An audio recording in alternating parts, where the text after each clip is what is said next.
हमारे एक शायर बहुत बड़ी शायरी कहते थे, मजाक में कह रहा हूं, मैं किसी को कह नहीं रहा हूं।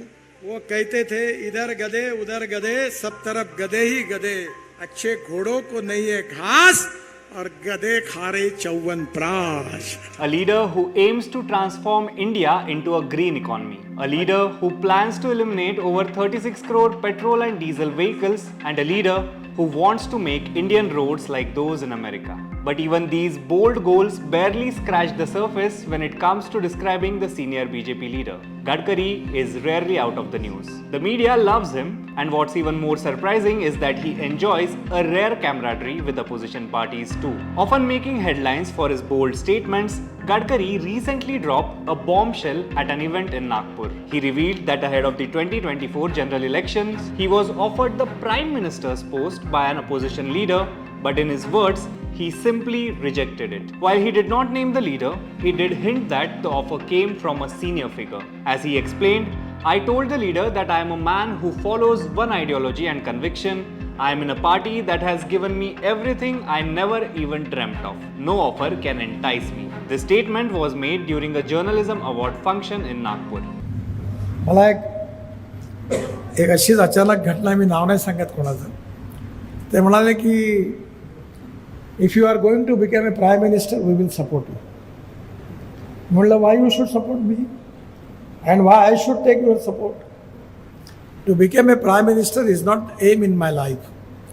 I am loyal to my conviction and my organization. I am not going to compromise for any post because my conviction ये मेरे लिए सर्वोपरि है. कभी ना कभी मुझे लगता है कि ये जो कन्विक्शन है यही हमारे भारतीय लोकतंत्र की सबसे बड़ी ताकत है. But this isn't the first time Gadkari's name has surfaced in talks about potential prime ministerial candidates. Ahead of both the 2014 and 2019 general elections, there was chatter about him possibly replacing Narendra Modi. But Modi's huge victories in both elections firmly shut down that speculation.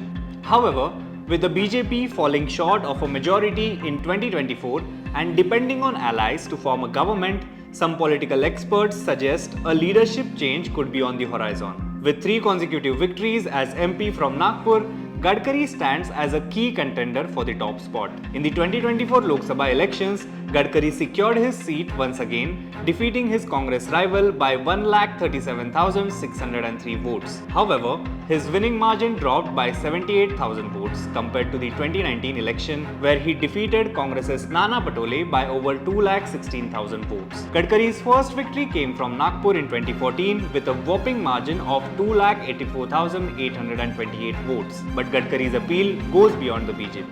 He is not only popular among his own party's followers, but even those who oppose the right-wing ideologies respect him. A key reason behind his strong position is his close ties with the Rashtriya Swayamsevak Sangh (RSS), the ideological backbone of the BJP. Gadkari often grabs attention with his remarks. Back in 2022, he raised eyebrows when he stated that a strong Congress party is essential for democracy. He made this comment at the Lokmat Journalism Awards, where his honesty shone through. लोकतंत्र दो पहिए पर चलती है, एक सत्तारूढ़ party है और विपक्ष है, और स्ट्रांग विपक्ष है. ये लोकतंत्र की आवश्यकता है और इसलिए मैं दिल से चाहता हूं कि कांग्रेस पार्टी मजबूत हो.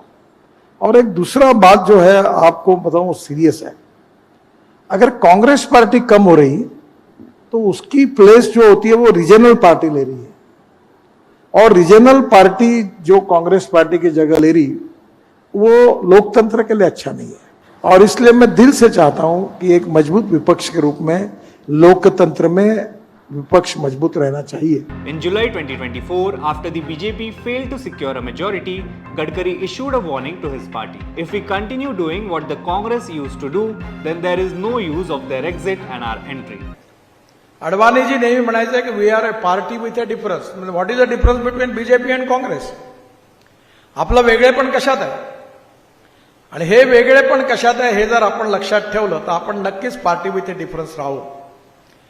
पण जे काम नाही करायला पाहिजे, जे ज्यांनी केलं आणि ज्यांच्या नाराजीमधून लोकांनी आपल्याला निवडून दिलं, तेच काम जर आपण करणार असू तर त्यांच्या जाण्यात फायदा नाही आणि आपल्या येण्यात फायदा नाही. However, Nitin Gadkari's recent claim that an opposition leader offered him the coveted prime ministerial post has garnered significant attention. Reacting to this claim, Shiv Sena UBT leader Priyanka Chaturvedi said that the India bloc has very capable leaders who can lead the country. She said that Gadkari was using the opposition as an excuse to express his desire to be the Prime Minister. The bigger question now is, why did Gadkari feel the need to reveal this conversation about the Prime Ministerial offer? Why is he bringing it up now? Could there be a bigger plans brewing in his mind? Timing बहुत crucial होता है politics में। उस लिहाज से नितिन गडकरी जी का ये जो स्टेटमेंट है ये बहुत मायने रखता है कि राजनीति किस तरफ जा रही है या राजनीति में क्या हो रहा है। अभी का जो माहौल है वो 100 दिन से ऊपर हो गए हैं मोदी गवर्नमेंट को, लेकिन अभी भी जिस तरह से गवर्नमेंट चलनी चाहिए वैसी चल नहीं रही है। इसका एक रीज़न बहुत बड़ा ये भी है कि जो पार्टनर्स एनडीए ने एनडीए के बाहर से बाद में लिए, एक टीडीपी चंद्रबाबू नायडू की और दूसरी नीतीश कुमार जी की जेडीयू, ये दोनों पार्टियां स्टिल बार्गेनिंग कर रही है मोदी शाह के साथ या बीजेपी के साथ। इससे ये हो रहा है कि अभी भी मोदी गवर्नमेंट जिस तरह से फर्मली चल रही है या काम कर रही है ऐसा दिख नहीं रहा है। बोलना ये है कि हरियाणा और महाराष्ट्र में जो बीजेपी की सत्ता है वो अगर चली जाती है तो फिर हालात और बिगड़ सकते हैं। हालात जो बिगड़ेंगे अगर यहाँ पे चुनाव बीजेपी हार गई हरियाणा और महाराष्ट्र में, तो नया सेटअप क्या होगा, कुछ बदलाव आएगा क्या, और वो बदले हुए सेटअप में नितिन गडकरी जी कहाँ रहेंगे, इसका भी अगर हमने थोड़ा सा जायजा अगर ये स्टेटमेंट के थ्रू लिया तो समझ में आएगा कि ये टाइमिंग कितना कुशल है। नितिन गडकरी जी कभी भी बीजेपी छोड़ने का सोच भी नहीं सकते। उन्होंने भी अपने स्टेटमेंट में ये कहा है कि वो आरएसएस के एक ऐसे कार्यकर्ता है, ऐसे स्वयंसेवक है कि जो कभी आरएसएस से गद्दारी नहीं कर सकते, मीन्स बीजेपी से भी नहीं कर सकते। हाँ, ये हो सकता है कि कल जाके आरएसएस ने उनको बैक किया या उनके साथ आरएसएस खड़ी हुई बीजेपी में, तो ये हो नहीं सकता, ये मैं मानने वाला नहीं हूँ। बीजेपी का राष्ट्रीय अध्यक्ष अभी तक चुना नहीं गया है या नियुक्त नहीं किया गया है। इसका अहम कारण ये है कि आरएसएस अभी अपना अगला जो भी राष्ट्रीय अध्यक्ष होगा वो आरएसएस बताएगी या आरएसएस उस पर कंट्रोल रखेगा, ऐसा नाम आगे आने वाला है, इसलिए वो भी नहीं हो रहा है। और उसी दरम्यान नितिन गडकरी जी का ये स्टेटमेंट आना ये दर्शाता है कि यस, आगे जाके खासकर ये 4-5 राज्यों के जो चुनाव होने हैं उसके बाद में केंद्र में क्या परिस्थिति आती है बोल नहीं सकते। राजनीति में कुछ भी हो सकता है। कल जाके एनडीए गवर्नमेंट अगर माइनॉरिटी में आ जाती है तो सही में मोदी अपनी पीएमशिप कंटिन्यू करेंगे। अगर बीजेपी को ऐसा लगा या खुद मोदी जी को ऐसा लगा कि नहीं, हमारी गवर्नमेंट तो रहनी चाहिए लेकिन मैं पीएमशिप से बाजू में हो जाता हूँ, मैं ऐसी माइनॉरिटी की सरकार अब नहीं चलाऊंगा, तो फिर अगला नाम जो आएगा वो अमित शाह जी का नहीं आएगा, वो शायद आरएसएस के थ्रू नितिन गडकरी जी का भी आ सकता है। अगर नितिन गडकरी एक मराठी प्रधानमंत्री बनता है, ऐसा अगर शरद पवार जी की पार्टी हो राष्ट्रवादी कांग्रेस या उद्धव ठाकरे की पार्टी शिवसेना हो, इनको भी अगर लगा कि नहीं मराठी पंतप्रधान या मराठी प्रधानमंत्री बनने जा रहा है तो हम कुछ अलग सोच करें। क्योंकि मेरी जो जानकारी है, जो पहली बार कांग्रेस के तरफ से जब नितिन गडकरी जी के सामने ये प्रस्ताव रखा गया कि आप संसद में चाहिए, आप लोकसभा में चाहिए, तो आपकी जो नागपुर की सीट है उस वहाँ पे ना राहुल गांधी कोई प्रचार सभा लेंगे ना कांग्रेस वहाँ पे दमखम के साथ प्रचार करेगी,